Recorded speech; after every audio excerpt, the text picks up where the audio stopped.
เน็ต ဒီဗီဒီယိုဖိုင်ကတော့ကျွန်တော်တို့ ว่าตอนนี้ค่ะใน ထိုင်းနိုင်ငံမှာ ของทางสถานทูตสหรัฐประ လွှင့်တယ် มามีคน သတင်းမှာပါလာတာပေါ့နော် ว่าให้สหรัฐเนี่ย မင်းအောင်လှိုင်ကိုဗင်နီဇွဲလားသမ္မတ เหมือนที่บุกจับ လူမျိုးအမေရိကန်ကနေပြီးတော့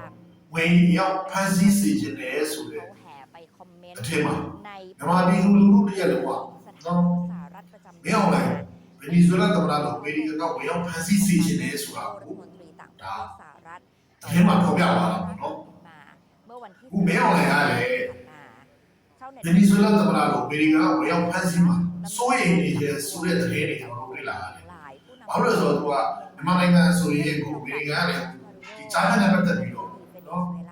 အခုတွေထုတ်ပြီးတော့ จับกุมอย่างอุกอาจค่ะ အရေးယူဆောင်ရွက်ဖို့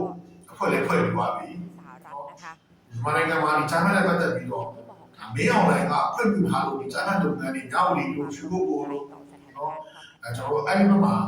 အခြေချလုပ်ခဲ့နိုင်တာဆိုတာအလုံးသတင်းချက်တွေကအလုံးကြားသွားပြီ ประชาชนเมียน ကြောင့်မို့ကျွန်တော်ပြည်သူတရက်လုံးကလည်း นายุติความ မင်းအောင်လှိုင်ကိုဗင်နီဇွဲလားသမ္မတလိုမျိုးဝင်ရောက်ဖမ်းဆီးစေခြင်းနဲ့ကျွန်တော်ဆန္ဒရှိတယ်ဖြစ်နိုင်တယ်အများဆုံးဖမ်းဆီးပြီးဖို့လိုအပ်တယ် ที่จะเกิด ဒါပေမဲ့ကျွန်တော်တို့မြန်မာနိုင်ငံမှာလည်းဗင်နီဇွဲလားလိုမျိုးနော်တင်းလိုက်တိုင်းမှာ